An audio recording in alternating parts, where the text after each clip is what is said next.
18-i dünya ölkələrində Beynəlxalq Muzeylər Günü kimi geniş qeyd edilir.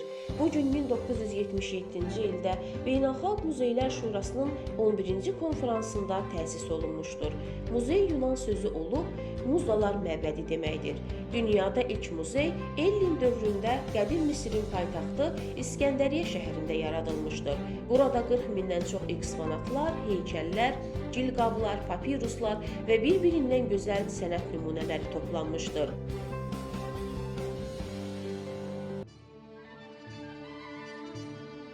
Azərbaycanda muzey işinin tarixi çox da qədim deyil.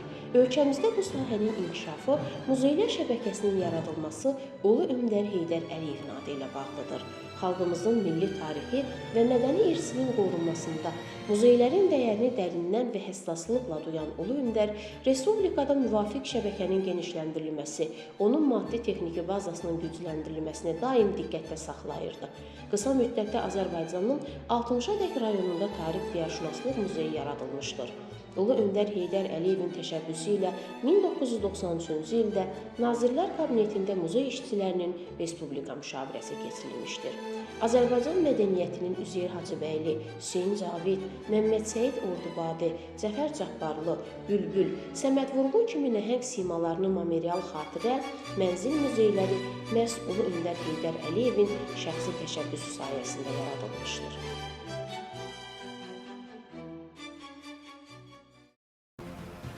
Ümummilli lider Heydər Əliyev tərəfindən muzey işinin inkişafı üzrə siyasəti bugün Azərbaycan Respublikasının prezidenti cənab İlham Əliyev və birinci vitse-prezident, UNESCO-nun xoşməramlı səfiri Mehriban xanım Əliyevanın rəhbərliyi ilə uğurla davam etdirilir.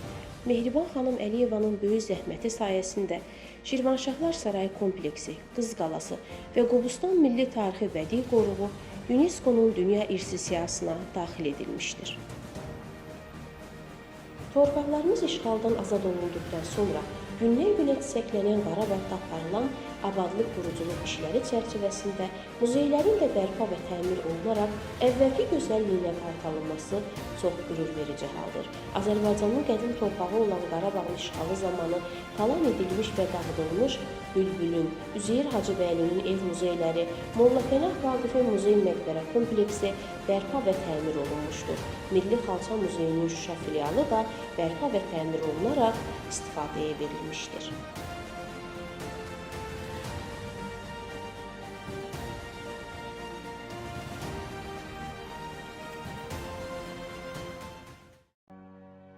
Azərbaycan Respublikasının prezidenti cənab İlham Əliyevin 29 dekabr 2006-cı il tarixli sərəncamı əsasında yaradılan 60-adək Heydər Əliyev mərkəzi bugün ölkəmizdə geniş fəaliyyət göstərir.